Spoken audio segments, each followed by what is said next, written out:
Cool. Junior. Yeah, the junior ADUs. So the junior ADU, is there a limitation on the size? Does it already have to be built? Can we not just have a whole nother unit out there and pop it up? Or does it have to be a ratio about what is already existing? How do you break down a junior ADU for us a little bit more in depth than just flipping a master bathroom into a full-blown thing? Yeah, so different than ADUs, which can be detached or attached, is this concept of a junior ADU. And if you could think of a bedroom, a master bedroom, that's essentially what your junior ADU is.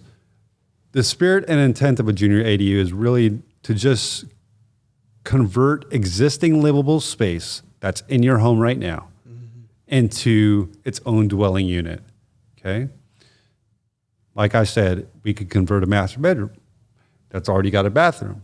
Now we just have to add a kitchenette.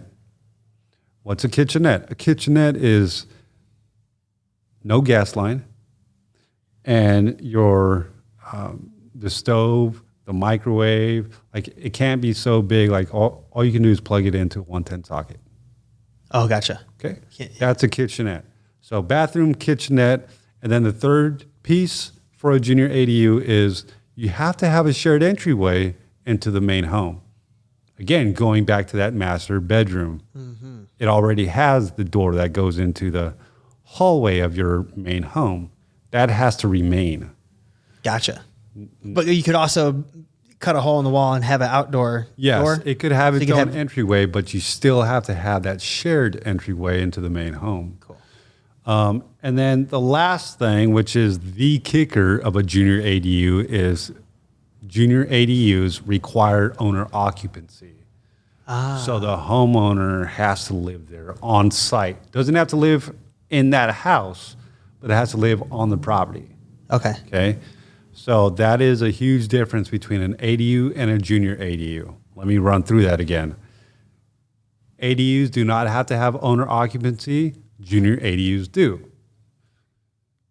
Junior ADUs can only be up to 500 square feet. ADUs can be up to 1,200 square feet depending on where you're at. Again, if it's a detached or attached, will dictate how big your ADU can be, but it can be up to 1,200 square feet. Cool. So now let's get into, we just went from ADU, we didn't even know how ADUs kind of worked when we started this whole thing, and then we kind of got some real good clarification.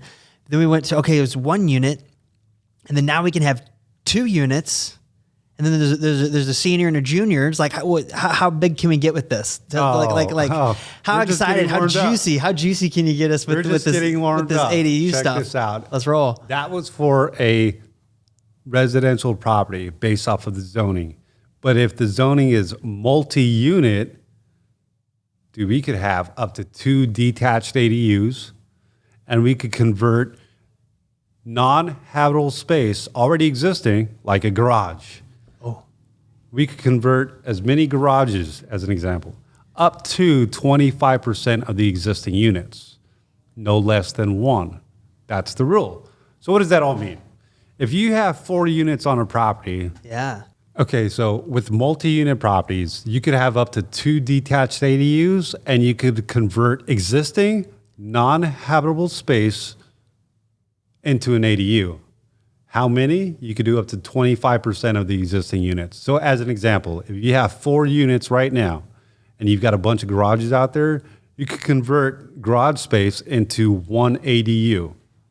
Why 1? Because you've got 4 units, 25% of that is 1.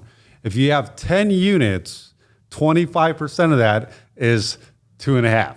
So you could have 2 units. Convert those garages into 2 ADUs. In addition to that, you could have up to 2 detached ADUs. So in this example, that would be 4 ADUs, right? So there's a lot of different factors. I'm definitely simplifying this. There's other things that we need to consider. But for right now, just to make it simple, there is a difference between single family residence properties versus multi-unit properties. Cool. So someone's already rocking like a quadplex or something, they can pop another 2 external and possibly even a garage. Yeah. So they could put 3 more units on that space, Potentially. turn a 4 to a 7.